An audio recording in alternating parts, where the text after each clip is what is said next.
Hey buddies, my name is Sibusiso, but I'm also known as Coach Sbu. Welcome into the Mathsbuddies tutorials. Today's video, I'm going to be showing you when do you use sine rule and when do you use a cosine rule formula. So if you're new to the channel, I'd like to welcome you. If you're returning ones, thank you so much for keep watching it. I greatly appreciate you supporting me by watching all these videos, and please don't forget to subscribe guys so you won't miss when another video gets uploaded. So let's go ahead and jump right into our session. Now here we're going to be trying to figure out when do you know that you're supposed to use a sine rule formula, right? So now here I'm going to be starting with the first scenario, all right, like this. All right, so let's say now you're given this triangle. Now in order for you to know that you're supposed, or to know that a sine rule formula here can apply, you must have an angle, right? Let's say in this case angle A, and a known side of that angle, or the angle, the side at which that angle is facing. In this case here, we can see that angle A is facing BC, so which means we know the value of BC, that it is A. Now having this is what triggers what? A sine rule. Now there are two things that you can solve with the sine rule. You can either calculate an angle or you can calculate a sine, right? So we're going to be starting off first with calculating an angle, right? So if you want to calculate an angle, what's going to happen is this. Firstly, you're going to have this part. You must have this, what I have drawn here. And then the next thing is you will have a known side, but the angle you're trying to calculate is going to be unknown. In this case here, it is going to be sine C. Now the formula now to answer this, what you're going to do here is you want to start with the unknown, in this case angle C. So I'm going to say sine C over C, and then this will then be equals to sine A over A. Now notice that here sine A over A is what you know, right? This is the known part, the one that made you understand or made you realize that here is supposed to use what? A sine rule formula. Now the nice thing about this is that if you want to calculate angle C here, you just put a head there on C. This is A, all right? So if you're trying to calculate that angle, all you have to do here is to just cross multiply once, and then that you will see from there that your sine angle C will be C times sine A. Now this will all be over A, and that is how you will then find your angle C, right? So this helps you then to know that, okay, now that is where I'm gonna be finding my value, right? So that is one way that you can use a sine rule. Now another way is you can basically calculate a side, right? So this will then mean now if you're calculating a side, you must know an angle. So in this case, we're going to say here, we know angle B, but we don't know what is side B, right? So now to find then side B, all we have to do here, we're going to then say B over sine angle B. So I'm just going to put a head there. Now this will then be equals to, again, you're going to equate this with the side that triggered a sine rule. In this case, it was side A and angle A over sine A. Same applies here. The nice thing about it is you only cross multiply once, and then B becomes sine angle B multiplied by A over sine A. Now that is basically how you identify a sine rule. Now of course this would have been so nice if it was as simple as that. Now with sine rule it doesn't get as easy, right? Especially when you get into grade 12, because this you learn it in grade 11. So now in grade 12 they try by all means to make it more difficult. So this means now sometimes identifying that angle and the side becomes more difficult, right? So now for example, let's say I'm just going to put it as DEC. So let's say you have triangle DEC, right? Sometimes you might be given, I'm just going to say here you have, let's say you have D like that. And then now you're not given the value there, right? You're not given the value there, right? So now here you see there's nothing that tells you that here you can trigger a sine rule, right? But you know these angles here, but you know these two angles, right? You know them. Now how do you then trigger your what? Your sine rule with a scenario like this? So what you need to do here is that you need to remember that when you're adding all the angles in a triangle, they add up to what? They add up to 180. So therefore, this means now to trigger this as a sine rule, you can say here that angle D plus angle E plus angle C will be 180, and therefore D will then be 180 minus E minus E minus C, right? Now this then means now here, by simplifying this, we'll have 180 minus the sum of E and C. By E, I mean angle E and angle C. Now, knowing that you have this value now, remember this is 180 minus angle E plus C inside a bracket. Let me just open this a bit. Now, knowing that you have that value now, it then means now you can what? You can trigger your sine rule, or the sine rule gets triggered like that, right? Then now it means now with whatever unknown that you have there, you can then use that unknown to calculate your sine rule formula. Okay, and it will take you back into what we have already discussed here. All right, so that's it with the sine rule. Now let's go ahead and move on into the second part, which is the cosine rule. Now with the cosine rule, this is the part that people they get confused with, right? Because this one, it becomes more tricky. People don't understand what is it that you're supposed to do, right? Or maybe they don't understand the terminology behind it. So I'm gonna try and explain it as simple as I can. All right, so like here, I'm gonna give you again the first scenario. So I'm gonna call it DEC. Now, to find out what triggers a cosine rule, basically all you need to do here is you need to look at a triangle, and then you see that this triangle has a given angle. Let's say here we are given angle E.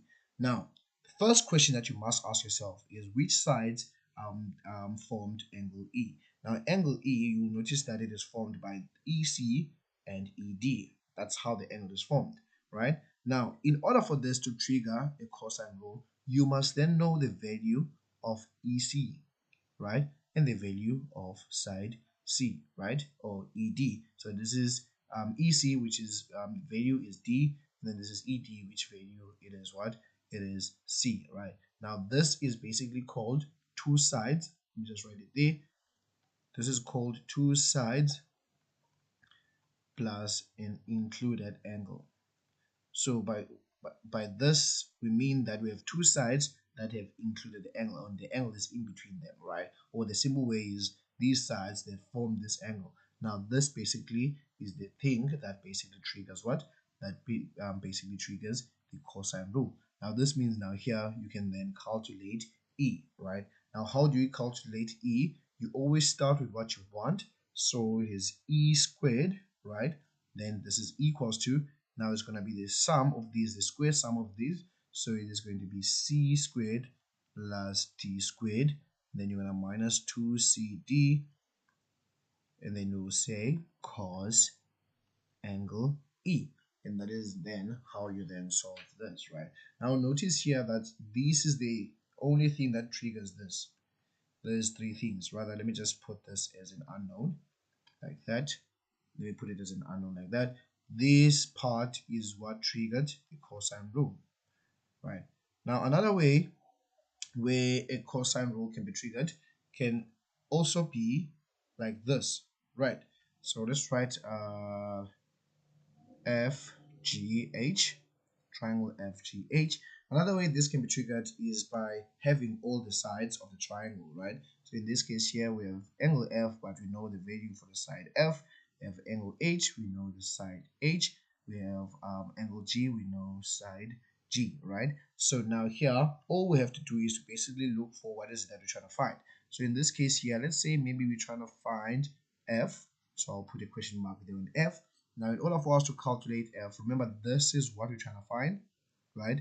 This is what we're trying to find. So now you need to be very careful on how you write this, right? So I always say that you don't have to change the formula that you're given in this part because this is more challenging. So what you need to do is, because of calculating angle F, you need to start by saying F squared because you're looking for angle F. So you'll say F squared will then be g squared plus h squared minus gh, then this will be cos angle F, right?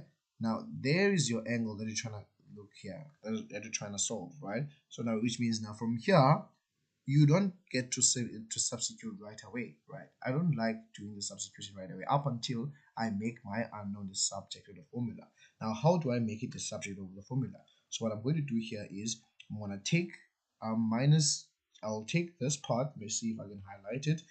I'll take this minus gh cos f, then I'll bring it across. So by doing that, I'll then have, let me see here, my pen, I'll then have gh cos f, or cos angle f, equals to, and then I'll take, sorry, this is supposed to be 2, like what's happening here. This is also supposed to be 2. So I took minus 2gh, I'm going to highlight it again, apologies for that. I'm taking minus 2gh, then I took bring it across to the left side, and then now on my right side I still had g squared plus h squared, and then I take f squared and bring it to the right. And then when I take it to the right, it becomes minus f squared, right? Then from here I can see that I have 2gh which are next to cos f, so it means I'll need to get rid of them. So I'll divide this by gh, and I'll divide the whole thing by 2gh, and then from here I'm going to cancel this, and then I'm going to have cos f as g squared plus h squared minus f squared over 2gh, and that is how I then solve my angle, right? Now, of course, to other people, they do know that they're supposed to go straight to this formula, but for someone who still struggles with this, I always say that always start with this one, right? Always use the one that you know, or the original one that is at the back of your formula, or sorry, the one that is going to be at the back of a question paper, I guess. The question paper has formula sheet, and then you will likely get this one there as a formula. How does this one work? If you're looking for angle F or side F, you start with what you're looking for,